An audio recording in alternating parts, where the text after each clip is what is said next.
Bem, gente, vamos lá, né? Fechando aí então essa parte de mecânica de física 1, você vai ver momento angular e fazer uma série de considerações aí com o momento. Então, não é simplesmente chegar e falar, olha, as expressões são essas e se calcula dessa forma. Então, a gente vai fazer análises aí dos movimentos, né?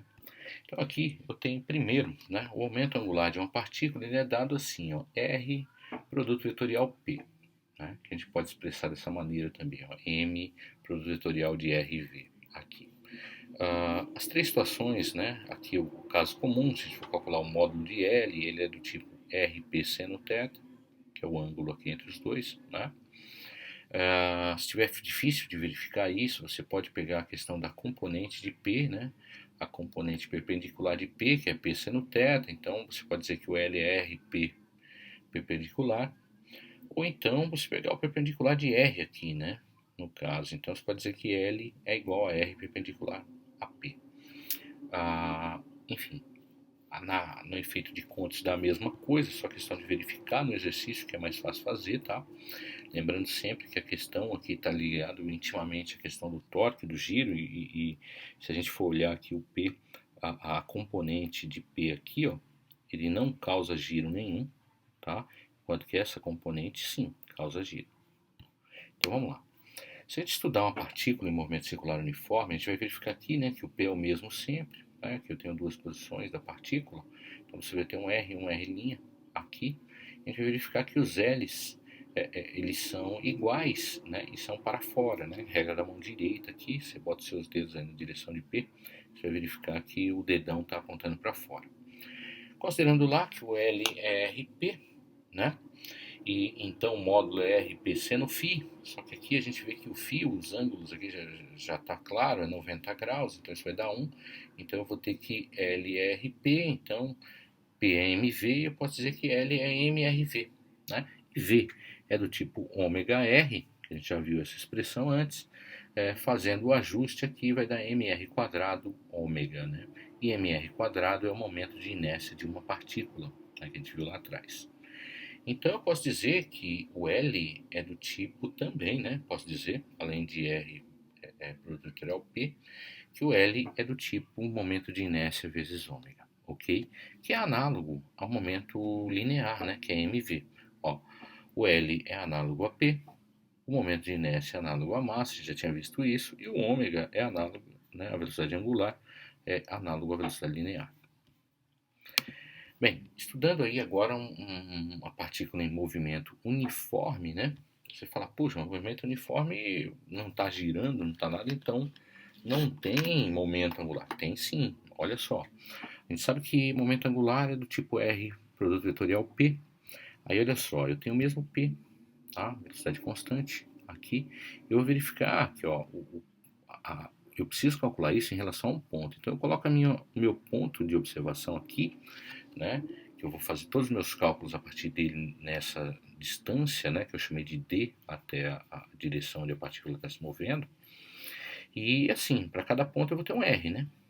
E se eu for pegar os R's, né, vou pegar, por exemplo, esse L vai ser do tipo, o módulo dele vai ser P vezes R seno φ. Né? Lembra que eu tenho que pegar R, PR seno φ.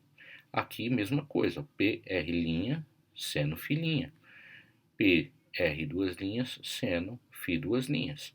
Só que tanto R seno φ, R' seno φ', R duas linhas seno φ', todos eles dão a distância D. Então eu posso generalizar e dizer que o L é constante para esse caso, onde então o nosso L vai ser do tipo mv vezes D, que é a distância do ponto de análise aqui até a direção do objeto aqui onde o objeto está se movendo.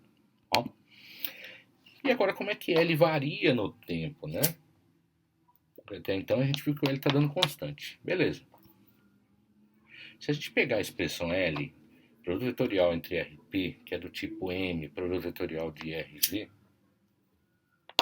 e a gente fizer dl e dt, então a gente vai tirar a derivada desse cara, aí naturalmente, né, como é um produto vetorial, a derivada do produto vetorial tem que manter a ordem aqui, né, o do R e do V, então vai ser o dr vezes o produto vetorial de V, mais o R vezes a derivada de V dt, né? Então tá aqui, ó, o SOM dr dt, produto vetorial V, dr dt a gente sabe que é V. Quando você faz produto vetorial na mesma grandeza, né, do mesmo vetor, eles são paralelos, isso dá zero. No segundo momento a gente faz MR, produto vetorial dv dt, dv dt a gente sabe que é aceleração.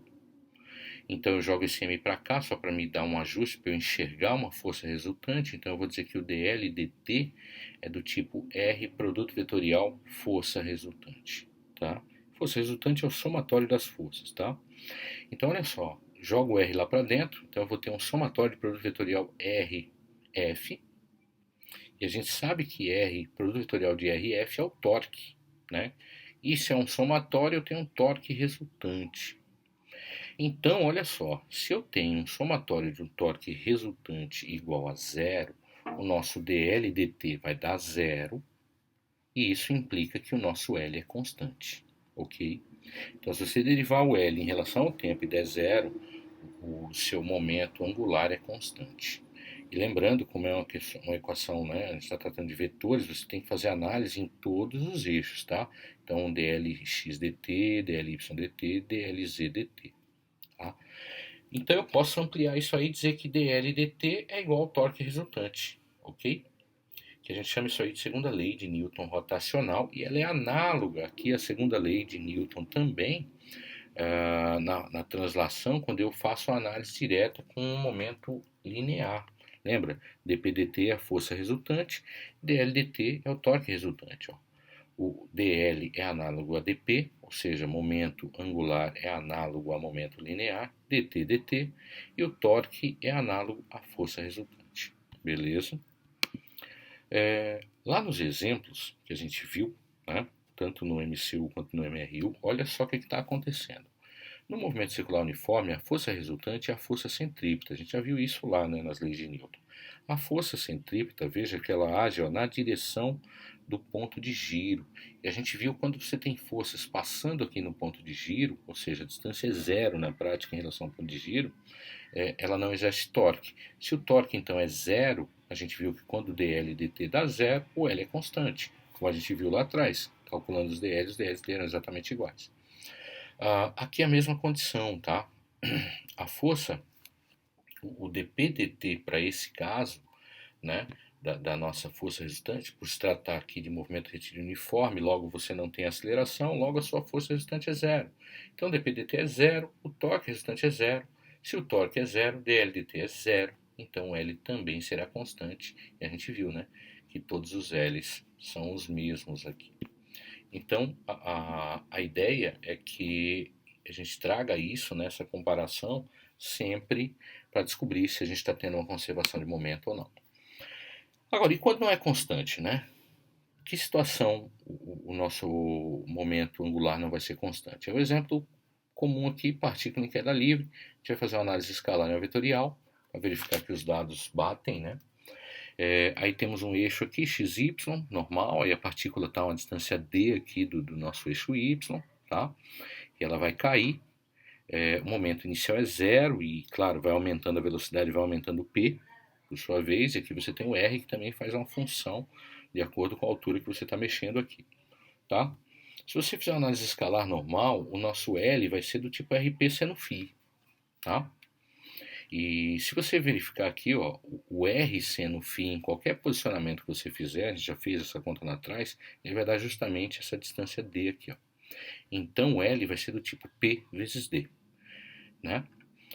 Se a gente fizer então o dl dt, pegar esse L aqui, ó, então ele vai ficar D, que é constante, então vai ser um dp dt, né? O dp dt é a força resultante, que é o mg. Tá? Então eu posso substituir, ó, vai ficar então o dl dt vai dar dmg. Se eu calcular em vias de torque, né, a força que atua aqui é justamente a força peso, né? E o torque é a força, né? O R é a força resultante seno φ, e a gente viu que o R seno φ é o D e a força resultante é mg, então o torque também está dando dmg. Então a igualdade vale, né? dl dt igual a torque, então dmg igual a dmg. Análise escalar está batendo. Agora vamos para vetorial. Na vetorial, se eu pegar em função esse R aqui agora, né, a partícula em função do nosso plano, eu vou ter uma componente I e uma componente J. Na componente I, você verifica que ela é constante igual a D, ó, tá? Não muda de jeito nenhum. Então ela é DI. No caso, como você está mexendo aqui a gente colocou o eixo para cima naturalmente, então você tem uma aceleração gravitacional para baixo, usando a expressão lá, que a gente já tinha visto desde o ensino médio, né, H igual a H0 quadrado, V0t mais meio de AT quadrado, aí naturalmente a gente bota o H0 como zero, né, que a gente posicionou o início aqui, o V0 também é zero, ó, o P está dando zero, então sobra só menos gt quadrado sobre 2 na direção J. Esse é o nosso R. Se a gente pegar o P, aqui, né, o PMV, lembrando que V é dr dt, então eu faço a derivada desse cara aqui em relação ao tempo e vou chegar nessa expressão, né? Aqui não tem tempo, então é constante, vai dar zero essa derivada. Eu derivando esse cara aqui, menos 2gt sobre 2, então vai ser, vezes a massa, naturalmente vai dar menos mgt na direção J. Esse é o P. Se fizermos aí agora o L vetorial, ele é do tipo R, produto vetorial P. Para resolver produto vetorial, a gente lembra, né? Como é que faz isso? Via determinante. Então eu boto o IJK aqui, boto o vetor R aqui e o vetor P aqui. Vetor R, ó, tem aqui na direção I eu tenho D, na direção J eu tenho menos gt quadrado sobre 2, aqui é zero na K, não tenho nada na K. O P eu não tenho nada na I, então é zero, só tenho menos mgt aqui na J, isso vai dar zero aqui, porque não tem nada na K.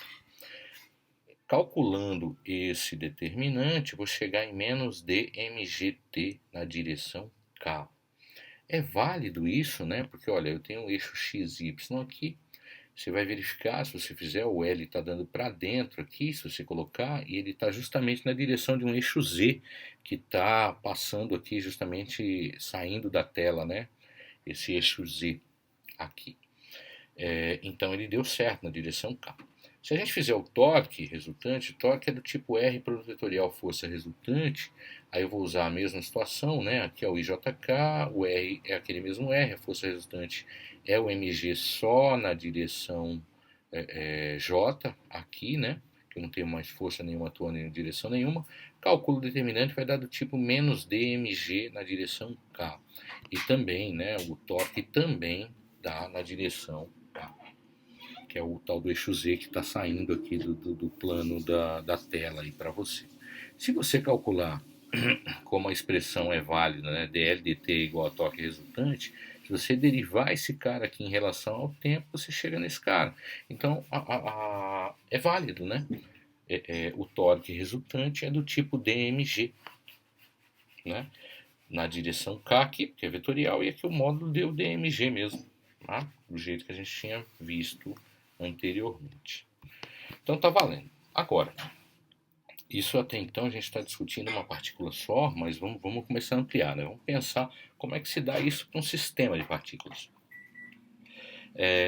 Bem, básico, tá? Vetorial a situação. Você vai ter aqui, no caso, ó, você vai ter um R1P1, que vai dar um L1 aqui. Você vai ter um R2P2, que vai dar um L2 para lá. Você vai ter um R3P3, vai dar um L3 para cá, todo mundo de acordo com a regra da mão direita, então você tem que tomar cuidado com as direções e sentido dos vetores. Mas o L total é um somatório de todos os L's, tá? Até Ln partículas, do jeito que você quiser aí. Então eu posso expressar ele dessa forma aqui, ó. O vetor L é um somatório de Li, ok? E a gente sabe que L é o produto vetorial entre R e P, tá? E a gente sabe que P é mv. Como a massa aí, a gente vai fazer um somatório de massa, posso tirar essa massa aqui para fora, vai dar então que o vetor L é um somatório de MI, RI, produto vetorial VI, ok? A gente vai pegar essa expressão mais à frente. Agora, olha só, quando a gente pega então um momento angular com centro de massa como referencial, né? Aquela mesma figurinha que a gente fazia sempre, né? Deixa eu só ampliar um pouquinho mais aqui. Aí. Olha só, eu tenho aqui uma partícula, tá? Eu chamei aqui, enfim, MI. Aí eu vou ter o RI natural, a partir de um ponto de origem aqui. Aí eu coloquei um centro de massa nessa posição, então eu vou ter um R de centro de massa, e por sua vez eu vou ter um Rzinho I, que é a posição da partícula em relação ao centro de massa, tá? Faço uma lógica entre os vetores, então o RI é RCM, Rzinho linha, né? Coloquei aqui R linha, não dá para ver, mas é um Rzinha, tá? E então esse carinha aqui, ó, cadê? Eu botei o linha aonde? Né? Não, foi aqui mesmo. Esse carinha aqui é justamente esse fulano menos esse, né? Se a gente fizer a derivada disso aqui, a gente chega nisso, tá? Eu estou me baseando nesse cara aqui, eu preciso dele, que é a posição da massa em relação ao centro de massa e a velocidade da massa em relação ao centro de massa. Então eu tenho os posicionamentos negativos aqui, tá? Aí eu preciso lembrar de coisas, de contas que a gente fez lá atrás, né? Que do tipo o somatório MI-R centro de massa, né? Dava zero, e assim como o MI-RI linha dava zero também, o MI-VI linha, o Mzão, somatório das massas, velocidade do centro de massa também dava zero, tá? Que é a posição do centro de massa relativa ao centro de massa e a velocidade do centro de massa relativa ao centro de massa. Se você está falando da posição de uma partícula em relação a ela mesma, qualquer medida que você fizer vai dar zero, né? E isso foi provado nas contas lá atrás. Mas então, vamos pegar então e escrever aquela expressão aqui anterior, essa aqui, aqui. O L vai ser o somatório de MI, RI, produto vetorial VI. Agora eu vou pegar quem é esse RI e quem é esse VI. São esses caras aqui, ó. Tá? Aliás, é esse cara aqui e esse cara aqui, né? Então, se eu pego esses fulanos e jogo eles para lá, eles vão dar um somatório aqui, né? Então, eu vou ter um produto vetorial entre dois somatórios, então eu vou ter que fazer passo a passo aqui. O somatório de M, aí olha só, RCM, VCM, produto vetorial, mais RCM, VI, produto vetorial, mais RI, VCM, produto vetorial, mais RI, VI, produto vetorial. Aí eu tenho, lembre-se, eu tenho um somatório aqui, né? Olha só, se eu pegar esse primeiro termo aqui, ó, o RCM e o VCM são constantes, multiplicados pela massa dentro do somatório, esses dois caras saem e o somatório fica só da massa, então eu vou ter uma massa total aqui, tá? Do meu sistema. Beleza.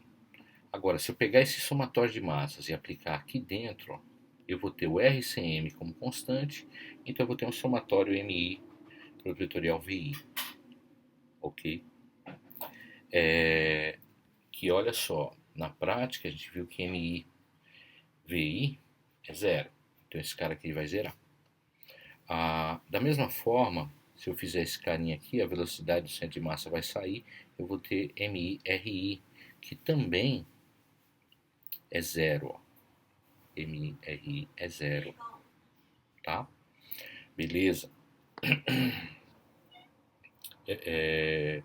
E aí, esse último termo, né, quando eu jogo o somatório da M aqui dentro, ele não vai zerar, ele vai ser importante para a gente vai chamar de momento angular relativo ao centro de massa L', tá?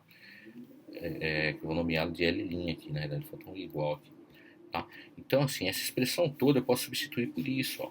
Mzão, que é a massa total do sistema, R de centro de massa, produto vetorial, velocidade do centro de massa, mais um L', tá? Que é o momento angular relativo ao centro de massa, né? Que é o momento angular relativo a esse ponto aqui. Beleza?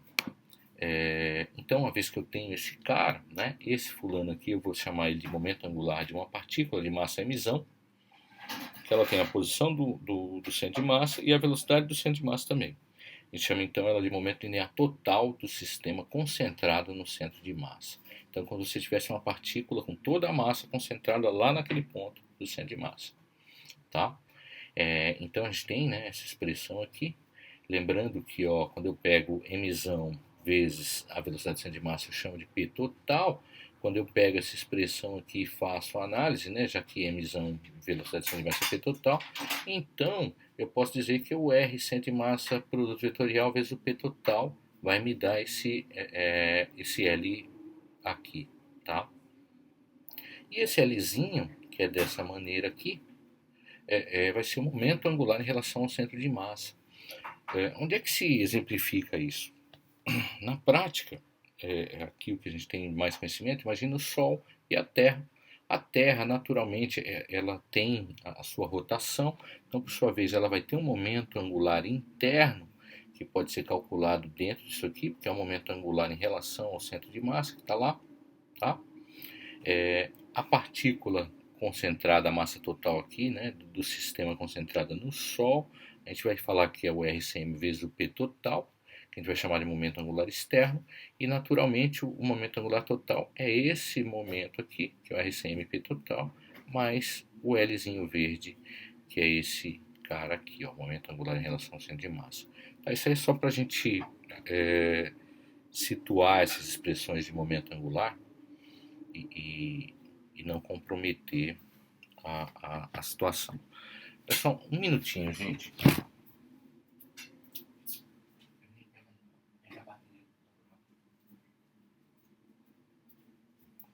Então, vamos lá. Agora vamos ver como é que esse momento angular fica num corpo rígido, né? Claro, para analisar o corpo rígido, primeiramente a gente vai analisar uma partícula e ver como ela se comporta, né? E depois ampliar isso até chegar na situação do corpo rígido, tá? Então eu tenho, dentro do meu sistema aqui, eu tenho um eixo x, y e z, onde eu vou colocar uma partícula para girar no nosso eixo z ali, certo? E aí, olha só, faço algumas determinações aqui, ó. Eu tenho primeiro aqui uma olinha, que está exatamente no plano, né, um plano XY aqui. Esse olinha ele está nessa coordenada em Z, tá? Acima do ponto O, da origem do sistema. Então eu tenho um R inicial aqui, vou ter uma velocidade nesse plano aqui também, eles vão estar a 90 graus, tá? Então se eu fizer um momento angular em relação a esse O', que eu vou chamar de L', vai ser o meu R' vezes o P, que é o MV, tá? No caso aqui o M1, né? Estou chamando de partícula 1. Beleza, o módulo disso a gente já tinha visto que é do tipo RMV, né? No caso R', né? R''MV. A gente sabe que V, né? Ó, eu fiz algumas relações aqui, ó. R' é do tipo R seno φ e V é do tipo ômega R', que eu posso trocar aqui, né? No caso R' é R seno φ, então eu posso dizer que V é ômega R seno φ. Então eu vou fazer essas trocas aqui, ó. RMV é do tipo, substituindo no caso o V por ômega R', eu vou ficar com R' quadrado M ômega, né? E como R' é do tipo R seno φ, então eu vou ficar com M ômega R', faltou R no caso, né, já, R quadrado seno φ quadrado, tá? Se eu fizer agora o I vezes o ômega, né, lembra que o I é o nosso momento de inércia vezes o ômega, onde eu estou tratando de uma partícula, então o momento de inércia de uma partícula é do tipo mr quadrado, nesse caso mr' quadrado, tá? Fazendo as mesmas substituições aqui, eu vou chegar na mesma expressão, ó, né? M ômega r quadrado seno quadrado φ. Então isso aqui eu posso, olhando para isso, eu posso dizer que o momento angular é igual ao nosso momento de inércia vezes ômega. Aí você pode dizer assim, bem, já que é uma expressão vetorial, a direção de L0 é a mesma de ômega. De fato, ele é paralelo a ômega mesmo, tá? Se eu usar a regra da mão direita aqui, você vai verificar que os dois, tanto o ômega quanto o L, têm a mesma direção. Agora, se a gente pegar e calcular o momento angular em relação a O, né? Então agora a gente passa o nosso ponto de cálculo aqui para o O, aqui embaixo, então eu vou ter um R, né? E aí eu vou calcular que o nosso L0, azul no caso aqui, tá? Como sendo RMV, e vou fazer as mesmas substituições. RMV, o V é o ômega R', o R' é o R seno φ, e eu vou chegar nessa expressão, ó, M ômega R quadrado seno φ. Eu vou verificar, ó, que não é igual à expressão anterior, porque ela era seno quadrado de φ, Para esse caso, ele não é paralelo, então a gente não tem uma igualdade mais aqui, que o nosso L0 é igual a I ômega. Aí você fala, puxa, e agora? Como é que faz essa coisa? Porque uma hora dá que é igual, outra hora dá que é diferente. Só que, se a gente olhar esse L0, né, se você fizer aqui, você vai verificar que a direção de fato muda, que ele vai estar aqui a 90 graus, você usar a regra da mão direita, aqui se baseando aqui, aponte na direção do R e gire o sistema na direção do V, você vai ver que o seu dedão vai estar nessa direção. Então você vai olhar e vai falar, pô, a direção de fato não é a mesma. Só que se você calcular a componente Z desse L0 aqui, a componente Z dele aqui, ó, ela vai dar igualzinha ao sistema anterior, ó. Você pegar a componente Z, ela é do tipo L0 seno φ, né? Porque o φ está aqui, enfim, joga para lá, dá seno φ. Ou seja, multiplicou por um seno, aí quando você pega esse cara todo aqui e multiplica ele pelo seno, chega na mesma expressão que você tinha calculado anteriormente lá em relação ao ponto O'. Então a gente pode agora afirmar que o L no eixo Z é igual a I ômega, tá? Então guarda essas relações, porque a gente vai verificar isso aí, vai ajudar a gente a definir algumas coisinhas lá na frente. Agora, como é que fica, né? Eu vi até então com um ponto, né? Para uma partícula só, um corpo rígido é formado por N partículas. Vamos pensar inicialmente em duas, e em um caso especial, assim, ó, duas partículas diametralmente simétricas aqui, tá? Então você tem os raios iguais, você vai ter as velocidades iguais, as massas iguais, portanto você vai ter os seus momentos angulares iguais também. Aí está aqui, ó, o vetor R1V em azul, a gente já tinha visto ele lá atrás. Se a gente jogar um diametralmente oposto lá para o outro lado, você vai ter um R2V, vai ter um L2 para cá. Se você ampliar isso para N partículas aqui ao redor, tá? Você imaginar aqui como se fosse um anel, né? Você vai verificar que você vai ter sempre diametralmente opostos, vai ter L's aqui, você vai ter vários L's que vão formar um cone aqui, né, na prática. Para esse caso, se você for calcular, né, no caso L, o somatório dos L's aqui, para essas duas partículas, você vai verificar que o Lx desse e o Lx desse se anulam, porque eles são diametralmente opostos, e os Ly's vão somar e vão dar o somatório total aqui. E o nosso L vai estar paralelo ao ômega. Tá? Então, para esse caso, a gente pode dizer que o Lzão, né, o nosso momento angular, é igual ao momento de inércia vezes o ômega, e as direções de L e ômega batem sempre. Tá? Aí você fala, como é que eu amplio isso então para um corpo rígido? Né? Quando eu pego N partículas, e se houver simetria, que foi o que eu utilizei aqui para mostrar a questão do diametralmente opostos, eu posso dizer que havendo simetria, que abrange a maioria dos corpos rígidos de interesse, que a gente calcula, eu posso dizer que L é do tipo I vezes W, sem problema nenhum. Ou seja, eu garanto que a direção de W é a mesma de L. Se não houver simetria, aí eu lanço mão dessas condições que eu vi aqui embaixo, que assim, apesar de não ter simetria, pelo menos no eixo Z haverá simetria. Então, se não houver simetria, no eixo Z aqui, né, pelo menos haverá simetria, no eixo Z, pelo menos haverá a manutenção das direções tanto para L quanto para W aqui, ou seja, eles vão estar paralelos. Tá? Então eu vou usar isso como sendo uma chave aí para resolver problemas. Então, né, quando você pega lá um corpo rígido, seja aqui, por exemplo, um disco ou uma esfera, tanto W quanto L, ó, eles vão estar na mesma direção sem problema nenhum. Ó, claro, você tem que fazer umas garantias, né? Eles são simétricos, eles são eixo e eles também são homogêneos. A gente faz sempre essas considerações para manter tudo dentro do nosso sistema. Aí assim, né, a questão da conservação do momento angular. A gente viu lá atrás que o dL e dt é o somatório dos torques externos. Né?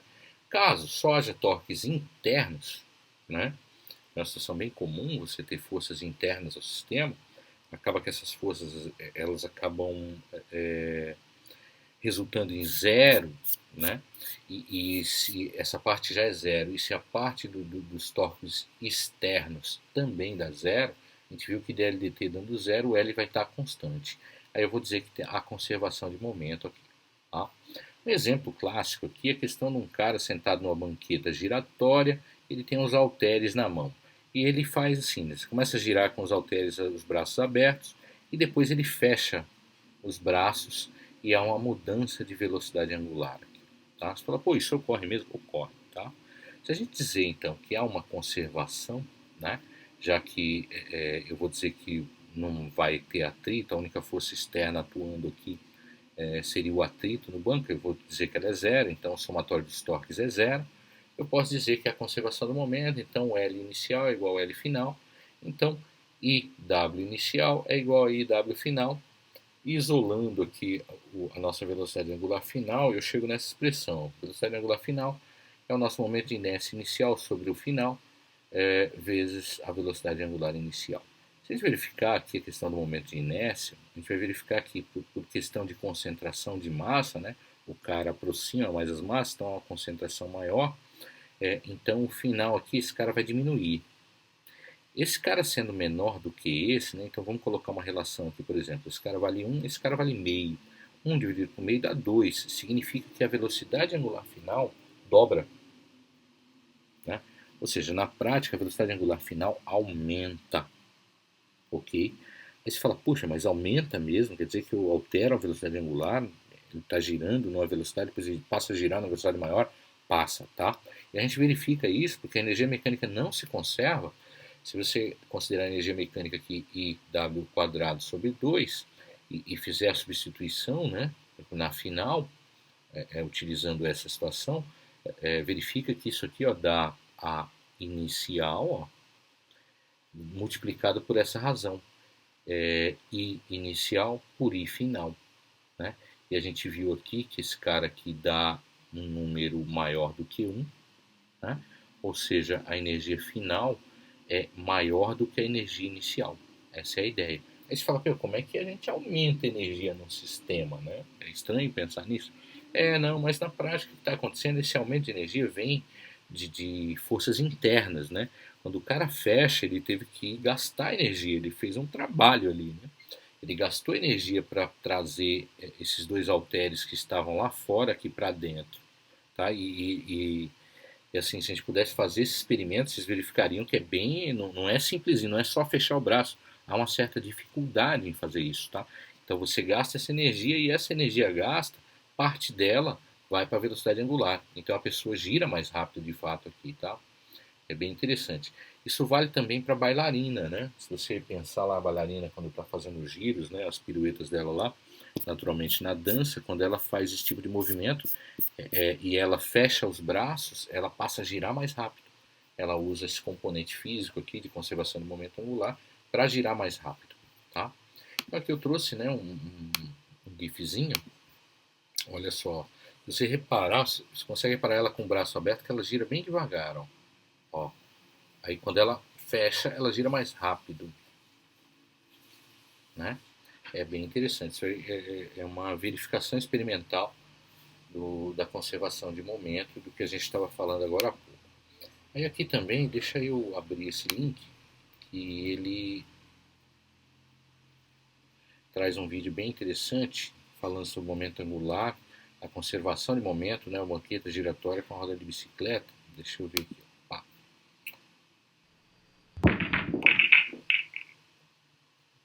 Vários vídeos interessantes, viu, né, no sitezinho da USP. Neste experimento usaremos uma banqueta sobre uma plataforma giratória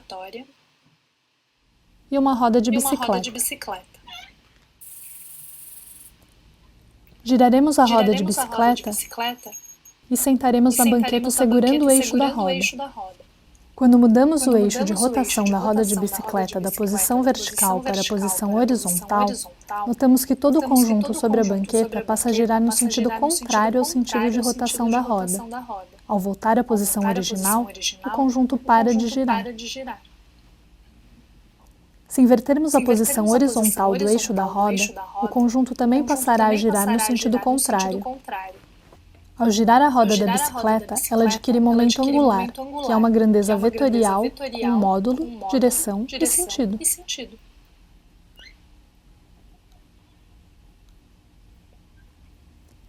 O vetor momento angular da roda se encontra na direção do eixo de rotação.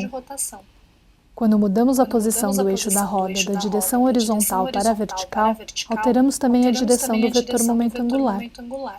Para conservar o momento angular do conjunto todo, a plataforma girante passa a girar com o vetor momento angular no sentido inverso ao da roda, e dessa forma toda a plataforma que estava parada começa a girar.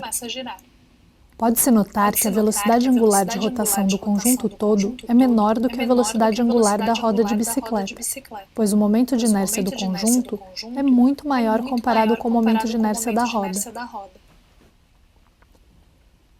O mesmo efeito pode ser observado quando seguramos a roda girante em apenas uma das pontas do eixo e a posicionamos em cima da cabeça.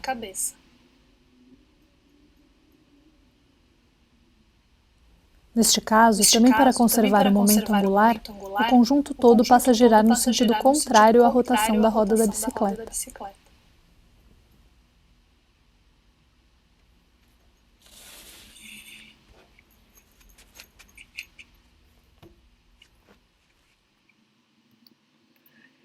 Interessante, né, gente? Esse experimento é interessante, né? Se a gente pudesse ter, né, esses equipamentos, eu fiz isso na época de graduação, a gente ia até o laboratório e executava esses experimentos, né? É interessante você ver o que acontece, a questão da conservação do momento angular, né? Dentre as leis de conservação, essa é uma regra bem importante. O momento angular, ele sempre se conserva, tá? Então, por sua vez, você verifica que você está atuando num sistema, mas tem que ter um sistema ligado a ele que vai dar um momento angular para compensar o outro que está sendo executado, né? Então, ali no caso, você verifica bem no final, quando ele gira a roda num certo sentido, né, seja o horário, e ele bota em cima da cabeça, a plataforma gira no anti-horário para compensar o momento angular. E a questão da velocidade, né, que foi bem denotado no vídeo, a questão do momento de inércia da roda é muito menor em relação ao conjunto. Então é natural que a velocidade do conjunto seja menor, né? A velocidade angular do conjunto seja menor do que a velocidade angular da roda, que foi o que a gente viu agora na conta anterior. Ok? Beleza. Então, para isso, vamos fazer aqui, né, para finalizar, um probleminha aí do Halliday, que ele fala assim: um menino de massa de 50 quilos está parado ao lado de um carrossel de massa de 400 quilos, raio de 3 metros. O carrossel gira livremente com velocidade angular ω0 de meio radiano por segundo. Atraído pelo brinquedo, o menino salta radialmente em direção ao centro, isso é importante, tá? Passando a girar junto com o carrossel na sua borda. Considere o carrossel como um disco uniforme, né, que ele dá nosso ICM aqui, e calcule, primeiro, o módulo do momento angular do carrossel antes do salto do menino. Então, vamos lá, olha isso aqui, dá outra ainda, né? Calculando aqui o nosso L inicial, né, que é o termo A, ele vai ser o nosso ICM, né, do centro de massa, vezes o ω0, que é o ômega inicial. Ele mandou considerar lá, né, como um disco, MR quadrado por 2, vezes ω0. Então eu vou ter os nossos 400 quilos aqui, os 3 metros de raio do carrossel por 2 vezes meio radiano por segundo, que era a velocidade inicial. Calculando isso aqui vai dar 900 quilos metro quadrado segundo, tá? Beleza, item A calculado. Vamos para o item B. Agora ele quer a velocidade angular do conjunto após o salto do menino. Aí é que a gente tem que fazer uma consideração. Item B aqui. Se a gente pensar no carrossel olhando de cima aqui, o centro, né? O menino está aqui e ele salta, né, na direção. E importante, ele salta na direção do centro. O menino vai cair na borda aqui, né, que ele fala. Aqui. Isso é importante porque ele precisa saltar na direção, porque eu consigo zerar o torque dele. Lembra? Quando ele faz uma força, porque ao cair aqui vão existir forças de atrito no sistema aqui, só que bem no centro dele, no pino. Então, as forças vão agir no eixo, e as forças agindo no eixo, a gente garante que o torque é zero, né? Então isso é é interessante para que ajude na conta aqui. Aí, já que o torque é zero, né, a gente vai dizer que o torque do sistema, quando o menino saltou, é zero. Isso vai dar que o L se conserva, né? Ele é constante. Aqui, importante isso, tá? Então, se o L é constante, eu vou dizer que o L final é igual ao L inicial. Essa é a ideia, né? Agora, quem é o L final, né? O L final, a gente tem que ter o nosso momento de inércia do sistema, mais agora o momento de inércia do menino, né? Vou colocar aqui IMzinho, que é do menino. Tá? Isso tudo por uma velocidade final agora. Bom, esse cara aqui, se a gente calcular, né, o ICM desse cara, que é só esse fulano aqui, vai dar 9 vezes 200, esse cara aqui vai dar 1.800. Né? O I do menino, o menino vamos considerar uma partícula, então a partícula é mr quadrado, né? Considerando mr quadrado, você vai ter 50 vezes o raio que ele está na borda aqui, que é 3 metros, vai dar 9, 5 vezes 9 vai dar 45, vai dar 450, né? 450 na situação, né? E esse cara todo é igual ao LI, né? E o LI já foi calculado aqui. Então, se a gente fizer, né, esse cara aqui dá 1.800, 450, vai dar 2.250. Se eu for calcular, então, a velocidade angular final, vai ser o nosso LI, que é o 900, dividido por 2.250, que é o somatório aqui, né? Essa divisão vai dar 0,4 radianos por segundo, ok? Beleza. Então, respondemos aí a velocidade angular do conjunto após o salto. Natural, né? Que a gente teve um aumento de momento, aí proporcionalmente a velocidade caiu, né? Legal. Agora vamos ver o C. Ele quer a variação da energia cinética do sistema e que a gente interprete o resultado da variação da energia cinética. Ok. Então, a gente quer a variação de K, né? Que é um K final menos um K inicial. Então, eu preciso calcular esses Ks, né? Então, vamos lá. K final vai ser meio, né? Lembra que o K é I ômega quadrado, né? Então vai ser o nosso I CM, né? Mais o I do menino, que é a situação final, vezes o ômega final ao quadrado. Enfim, a gente já fez essas contas, né? Esse cara aqui deu 2.250, esse cara aqui calculado dá 0,4, então você leva ao quadrado, soma os dois, multiplica os dois, e faz vezes meio, esse cara aqui vai dar 180 joules, tá? Aí vamos para o K inicial. O K inicial é só o momento angular, né? Vai dar o meio, o momento de inércia só do carrossel e o ômega inicial ao quadrado. Fazendo essas substituições, vai verificar que vai dar 225 joules. Né? Então, final menos inicial, você vai fazer esse cara menos esse fulano aqui, a gente vai chegar numa variação de menos 45 joules. Ou seja, perdeu energia para o sistema aqui, né? Então a análise é justamente essa, né? Houve perda de energia, né?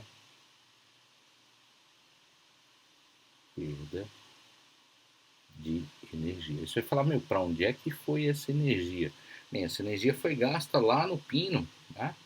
Aqui ele teve que exercer um trabalho para manter essa coisa constante aqui, né? Ele teve que ter uma força contrária aqui, e essa força realizou um trabalho para manter o sistema constante, e essa energia veio justamente dessa variação de energia cinética aqui, tá? Então você verifica que as aplicações, né, quando a gente vai fazer exercício, as aplicações são das fórmulas naturais, só que o grande problema na física não é aplicar a fórmula, e sim entender o problema, né? E entender o problema você tem que, enfim, fazer exercício, olhar exatamente, descrever aquilo que ele quer para você. Então é isso aí, gente. Obrigado e até aí a próxima. Abraço.